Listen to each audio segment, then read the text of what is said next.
The criminal justice system can be explained using political, legal, organizational, or sociological approaches. In this course, we shift the lens somewhat to look at the system from an ethics perspective. Asking whether something is legal, for instance, is not necessarily the same thing as asking whether something is right.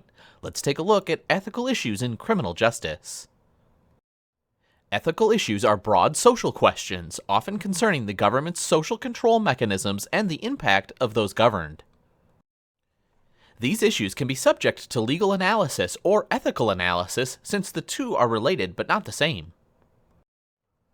The following is a list of a few current issues in the field of criminal justice that can be subject to ethical analysis: decriminalizing recreational marijuana, revising mandatory minimum laws for drug crimes, abolishing the death penalty, using private prisons,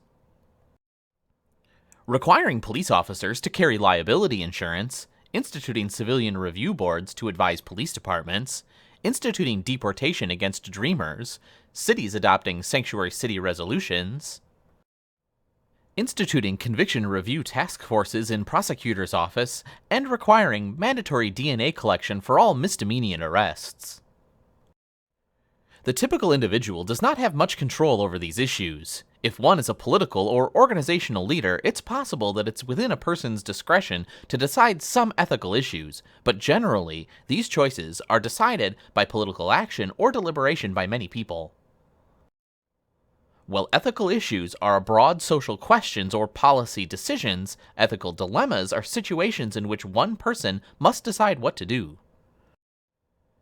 Dilemmas of criminal justice professionals include the following: a police officer's decision whether or not to ticket a traffic violator, a police officer's decision to tell a supervisor that her partner has an alcohol problem, a sheriff's decision on how to advise a mayor and city council regarding budgetary priorities, a defense attorney's decision to take a case, a prosecutor's decision on whether and what to charge, and a probationary officer's decision on whether to file a violation report on a probationer. Ethical discussions in criminal justice focus on issues or dilemmas. Discretion is the authority to make a decision between two or more choices. If decisions were totally bounded by legal rules or policy regulations, then perhaps there would be less reason for ethical analysis. However, the greater role discretion plays in a profession, the more important is a strong grounding in ethics. Legislators have the power to define certain acts as illegal and therefore punishable. They also have the power to set the amount of the punishment. Public safety is usually the reason given for criminalizing certain forms of behavior. In other cases, legislators employ moral definitions for deciding which behaviors should be illegal. Protection of public morality is the rationale for some laws, including those involving drugs, gambling, and prostitution. Police officers who enforce the laws created by legislators also have a great deal of discretionary power. Most of us, in fact, have benefited from this discretion when we receive a warning instead of a traffic ticket. Police officers have the power to deprive people of their liberty through arrest, and the power to decide which individuals to investigate and perhaps target for undercover operations. They also have the power to decide that lethal force is warranted. In the United States, we enjoy constitutional protections against unlimited police power, and police act as guardians of the law, not merely enforcers for those in power. Prosecutors probably face the least public scrutiny of all criminal justice professionals, which is ironic because they possess a great deal of discretion in deciding whom and how to prosecute. They decide which charges to pursue and which to drop, which cases to take to a grand jury, how to prosecute a case, and whether to pursue the death penalty in homicide cases. Although prosecutors have an ethical duty to pursue justice rather than conviction, some critics argue that at times their discretion-making seems to be influenced by politics or factors other than the goal of justice. Defense attorneys have ethical duties similar to prosecutors in some ways. However, they also have unique duties to their client. After deciding whether or not to take a case, they decide whether to encourage a client to agree to a plea deal, what evidence to utilize, and how to try the case, and whether to encourage a client to appeal. Judges possess incredible power. typically employed through decisions to deny or accept plea bargains, decisions regarding rules of evidence, and decisions about sentencing. Finally, correctional officers have immense powers over the lives of some citizens. Probation officers make recommendations in pre-sentence reports and violation reports that affect whether an individual goes to prison. Prison officials decide to award or take away good time, and they may punish an inmate with segregation. Both types of decisions affect an individual's liberty. Correction officers make daily decisions that affect the life and health of prisoners they supervise. Parole officers decide when to file a violation report and make decisions that affect the parolee as well as family members. In short, the correctional professionals have a great deal of discretion over the lives of those they control. Although the professionals discussed face different dilemmas, they also share the following common elements. They each have discretion, that is, the power to make a decision. Although the specific decisions are different, they all involve power over others and the potential deprivation of life, liberty, or property. They each have the duty of enforcing the law.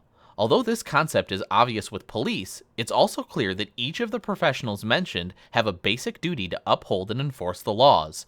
They serve the law in their professional lives. You may have heard the phrase, "We are a nation of laws, not men." What this means is that no one is supposed to be above the law, no matter how powerful, and no one is supposed to take the law into their own hands, no matter how clear the guilt. They must accept that their duty is to protect the constitutional safeguards that are the cornerstone of our legal system, specifically due process and equal protection. Due process protects each of us from error in any government deprivation of life, liberty, or property. We recognize the right of the government to control and even punish, but we also have certain protections against arbitrary or unlawful use of power. Due process protects us against such abuses. We also expect the power of our government will be used fairly and in an unbiased manner. Equal protection should ensure that what happens to us is not determined by the color of our skin, our gender, our nationality, or the religion we practice. Laws are for everyone, and the protection of the law extends to all of us. Although the fair amount of evidence indicates that different treatment does exist, the ideal of equal protection is an essential element of our legal system and should be an operating principle for everyone working in this system. They are public servants. Public servants possess more than a job. They have taken on special duties involving the public trust. Individuals such as legislators, public officials, police officers, judges, and prosecutors are either elected or appointed guardians of the public interest. Arguably, they must be held to higher standards than those they guard and govern. The study of ethics is important for criminal justice professionals. Let's take a look. Professionals are recognized as such in part because profession normally includes a set of ethical requirements as part of its meaning. Professionalism among all actors at all levels of the criminal justice system depends upon their ability to administer policy effectively in a morally and ethically responsible manner. Training in ethics helps develop critical thinking and analytical skills and reasoning abilities needed to understand the pragmatic and theoretical aspects of the criminal justice system. Criminal justice professionals should be able to recognize quickly the ethical consequence of various actions and the moral principles involved. Ethical considerations are central to decisions involving discretion, force, and due process that require people to make enlightened moral judgments. Policy is germane to most management and policy decisions concerning such penal issues as rehabilitation, deterrence, and just deserts. Ethical considerations are essential aspects of the criminal justice research. Even if their actions are not discovered, many people suffer from a moral crisis when they realize how far their actions have strayed from their moral ideals. We can summarize this discussion with 3 basic points. We study ethics because criminal justice is uniquely involved in coercion, which means that there are many varied opportunities to abuse such power. Almost all criminal justice professionals are public servants, and thus we owe special duties to the public they serve. We study ethics to sensitize students to ethical issues and provide tools to help identify and resolve the ethical dilemmas they may face in their professional lives. Ethical issues for professionals in the justice system include relationships with citizens, with their agency, and with each other. Often the terms morals and ethics are used interchangeably. This makes sense because both come from similar root meanings. The Greek word ethos pertains to custom, a behavioral practice or character, and the term morals is a Latin word with a similar meaning. Morals are principles of right and wrong. Ethics is the discipline of determining good and evil and defining moral duties. Morals and morality refer to what is judged as good conduct. Immorality refers to bad conduct. The term ethics refers to the study and analysis of what constitutes good or bad conduct. There are several branches or schools of ethics. Let's take a look.